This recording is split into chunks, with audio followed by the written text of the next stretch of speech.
So free enterprise, on your notes, you do have to define some of these terms. So laissez-faire, which means hands off, or let go, or let my people do as they choose.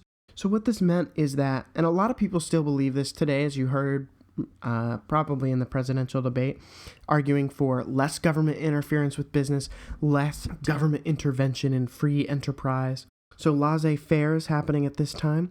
You're letting businesses kind of run themselves, do their own thing. We also have entrepreneurs, people who risk their own money to organize and run businesses. They were attracted to this idea of making money in manufacturing and transportation. Many of the entrepreneurs actually from around here in New England, and they use their money by investing in trade, in textile mills, factories, railroads. So in many ways around this time, the United States is practicing or utilizing laissez-faire economics, or kind of that hands-off, no intervention economics. The state and federal governments kept taxes and spending was cut pretty low, but overall the government isn't too involved in monitoring these businesses. However, there were tariffs. Now, what are tariffs? Tariffs are when the United States government would put a tax on anything coming from overseas. So if we think about, let's say, blankets coming from England. If the blankets are coming from England and they're coming overseas, and England can make their blankets for $1 and it takes us $3 to make the same blanket, you would input a tariff on them, and that tariff would increase the price. So let's say it was a $2 tariff on imported English blankets. So then the question of, well, do you spend money on the domestic blankets or on the English blankets? Well, they're about the same price, so it could go either way. Now, if you look at the political cartoon, you have domestic goods and imported goods. Well, what are you going to go to when you go to the store? Do you get the better thing? If we remember from class, we were talking about the different trains and the undercutting of Jay Gould and how he undercut the prices of some of these people. So here we have the consumer consumed. If this was to appear on a test, which it may or may not, note that this is negative. This is a critique of capitalism and the period, kind of saying that the consumer is stuck in between a rock and a hard place, trying to make this decision. So again, we're thinking about this guy. He seems to be standing in this political cartoon in between domestic goods and imported goods. If there's a tariff on imported goods, they could be more expensive. The question being, is it worth that extra money? If I put a tax on pencils that you borrowed from me versus pencils you brought from home or borrowed from your house, and it was $1 to use a pencil from me in my class, the domestic goods in my class would be cheaper than the imported goods or the goods you bring from home. So in that case, it would make sense for you to use goods from your house rather than from me.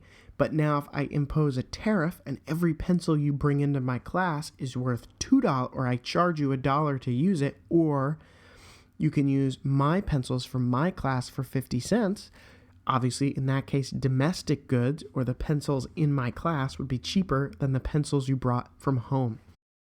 We have this Morel tariff, which really greatly increases the tax rates on imported goods, or the tariff rates on imported goods. And by around 1865, tariffs have nearly tripled.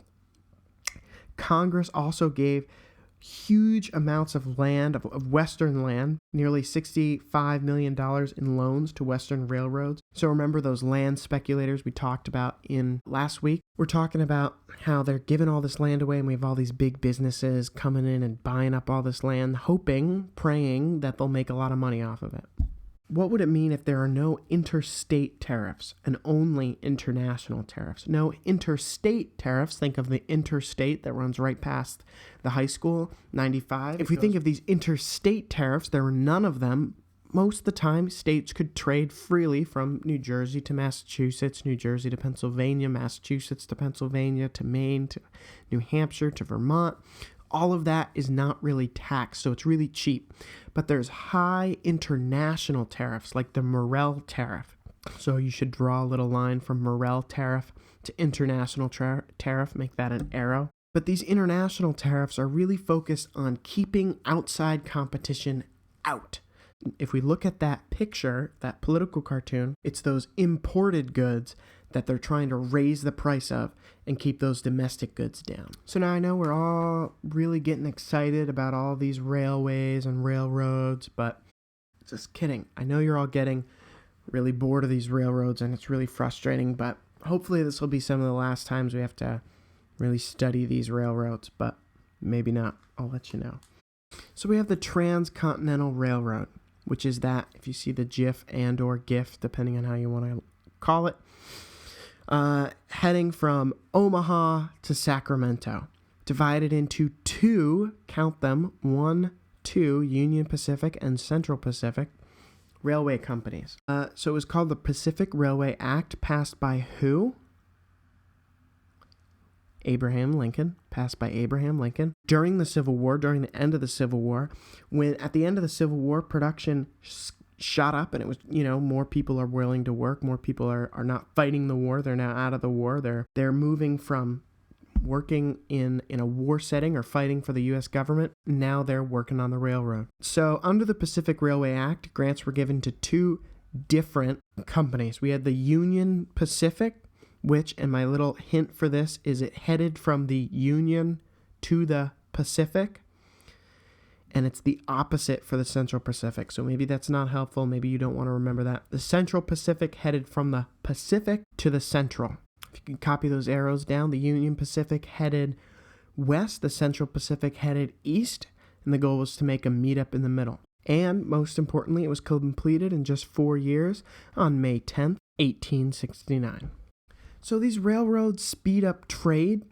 As you can see, the growth of railroads as it starts off 1830, there's only a little bit of railroads, but by 1860 and kind of the period we're talking about is much later, the miles of track is well into the tens of thousands. By the year 1885, we're probably talking in the hundreds of thousands. So some of the outcomes of that, if we could copy these down in our notes. All right, so this slide is not in your notes. Just write it in that big empty section right next to the railroads, Transcontinental Railroad section. It's the railroads, the effects of that railroads, speeds up trade. We see trade increasing at this time. Time zones, another important effect of kind of the formation of railroads. Now, the importance of this is that we still have these today. So a lot of times when we study history, it's why do I have to know this? I think it's kind of cool to know that the reason we have time zones today is because we were moving faster in the late 1800s, and we needed to make sure all of our trains could meet on time. And this was in the film that I showed you, and I know you all remember this so well, but that to make sure that trains were arriving on time, it used to be, well, what time did the sun come up this morning? Oh, it came up at 6 a.m. So 6 a.m. every day the sun comes up. Well, we know that that's not true because we know that the way that the earth spins and everything, that sun comes up at a little bit different time every day. But at this point, we have trains moving faster than the sun, if you want to put it that way.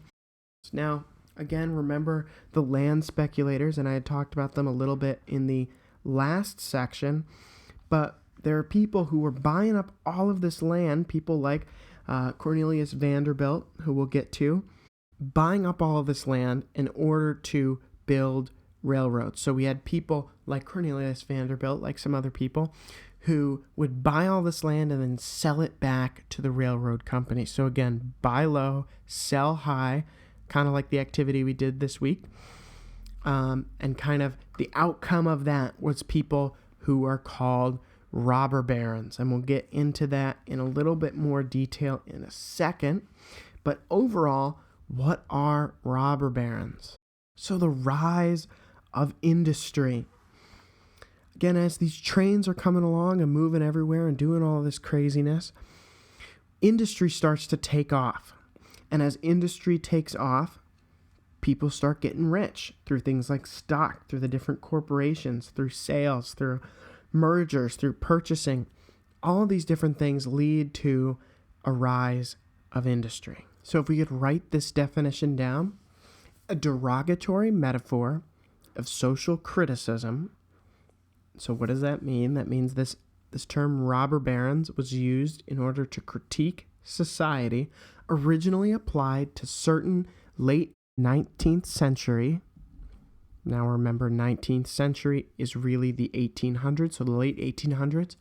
American businessmen who used unscrupulous or sketchy or questionable methods in order to get rich.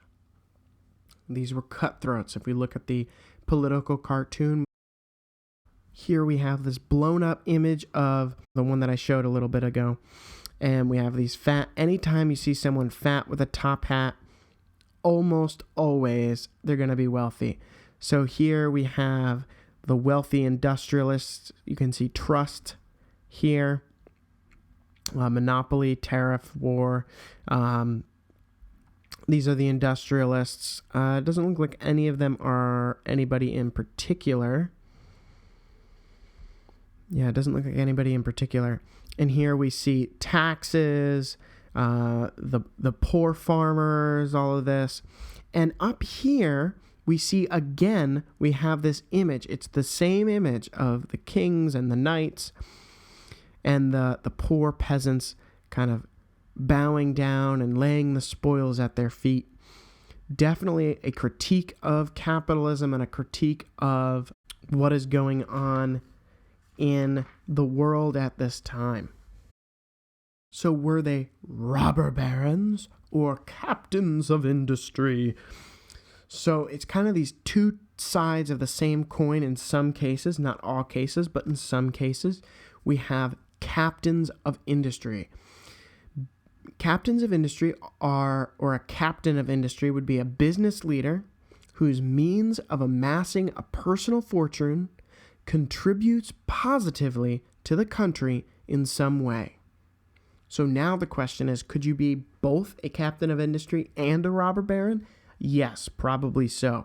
You could be someone who's making money in a questionable way, stealing, cutting corners, doing all that type of thing, but then also using the money you got to give to the poor. So why rob from the rich and steal from the poor when the rich are doing it of their own volition, on their own? They're taking their own money and giving it away. Definitely questions over whether that was really happening or was it really not happening. I mean, even today, we can think of the Clinton Foundation or the Trump Foundation, and are those really clean-cut ways of giving out wealth, or are they more sketchy?